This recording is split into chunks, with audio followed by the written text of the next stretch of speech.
Today, on How It's Made. Alkaline batteries. You'll get a charge out of this story. Wheelchairs. The making of mobility. Flutes. Seeing how production plays out. And cowboy boots. How'd make 'em?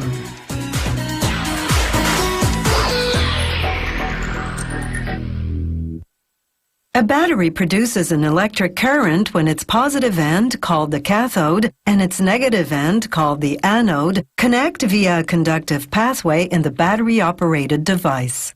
This pathway conducts electricity when three components, two electrodes and an electrolyte, interact. These alkaline batteries are the rechargeable type. They last for years, depending on how you use them. The factory begins production by cutting nickel-plated steel into oval pieces, then gradually shaping each piece into a tube called a console.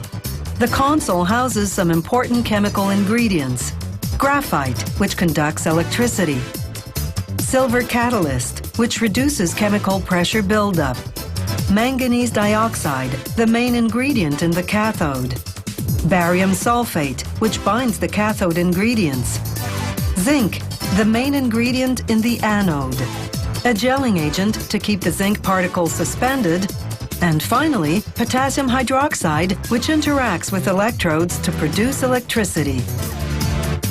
This 25-head press shapes the cathode's powdered chemicals into hollow pellets. The press churns out 25,000 pellets an hour. A machine called the console press then inserts 3 pellets in each console. 3 because these pellets are so fragile that 3 smaller ones are easier to manipulate than 1 big pellet would be. Here's the insertion in slow motion.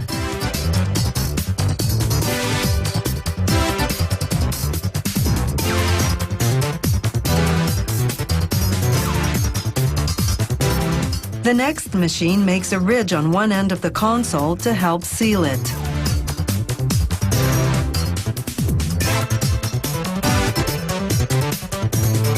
Plastic holders, called pucks, hold the consoles still as nozzles apply a sealant to the top, which is the negative end of the console. Next, they cut a roll of paper into small strips. These strips are called separators. They have microscopic holes that permit the flow of ions, electrically charged molecules, between the cathode and the anode. A hot melt glue machine deposits a small amount of glue into the separator, now rolled, and seals the positive end of the paper tube. The glue cools and hardens over the next minute and a half as the consoles move along a conveyor. The next machine injects an electrolyte, a potassium hydroxide solution. It takes 9 minutes to soak through the separator liner into the cathode pellets.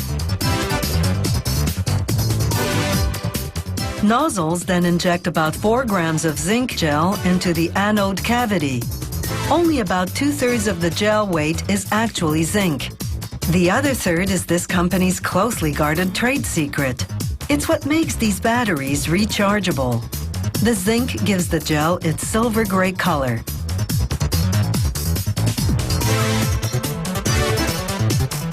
A welding machine fuses 4-centimeter nails onto the cap of the battery. This is where current collects before it's discharged.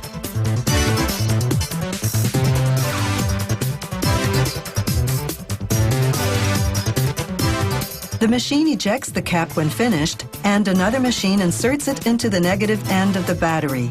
This cap includes a safety feature crucial to rechargeable batteries. It can resist high pressure, but if heat or power surges cause excessive pressure, a tiny vent prevents the battery from exploding. The machine folds over the console lip to enclose the contents. A rotating 3-headed crimping machine then makes a ridge in the finished battery to reduce the chance of leakage.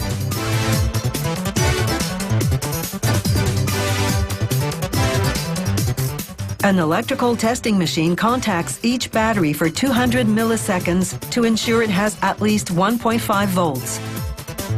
These batteries will be ready to use right away. No need to charge them first. The labeling machine uses light sensors to time the labeling of each battery casing. The plastic label lists technical information and adds additional insulation. Then, 3 seconds in an oven at 198 degrees Celsius shrinks the labels to a tight fit.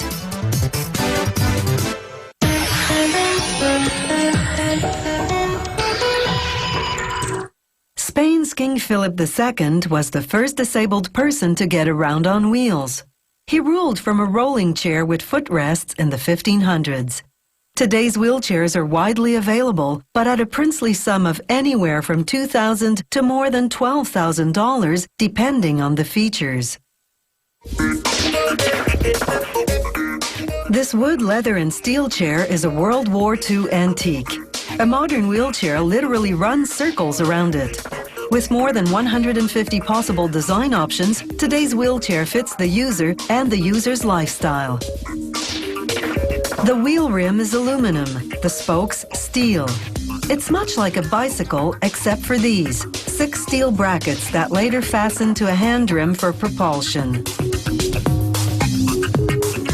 Tires are either pneumatic with an inner tube of air or rigid, just one solid piece of rubber.